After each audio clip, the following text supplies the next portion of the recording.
Amaitu da sufrimendua. Tito Vilanovak aski esan du.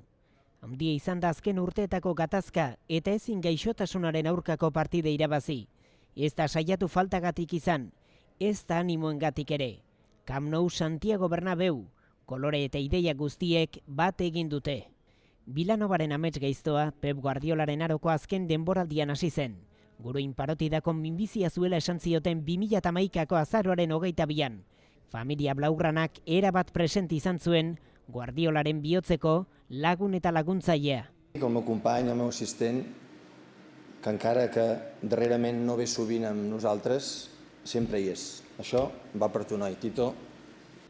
Ilunetan ikusten omen da argia, eta 2012ko udaberriarekin piztualdi etorri zitzaion, buelta eman zion gaixotasunari, berriro ere aulkire itzuli zen, eta Guardiolak agurra aurkeztearekin bat, Tito Vilanova izan zen Masiaren apostua.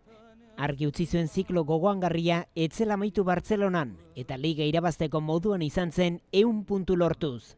Ezinaren ekinez, 2013ko udan denboraldia teioka zela, ezin zuela jarraitu adierazi zion klubari. Geroztik, etengabekoa izan da barroka aurretik bezalaxe. Egoera, belzten joan da, eta azkenean, aski esan du. Tito Vilanova Bartzelonaren urrezko horrietan da, isileko langilea. Baloia zorretan da berarekin, goian bego.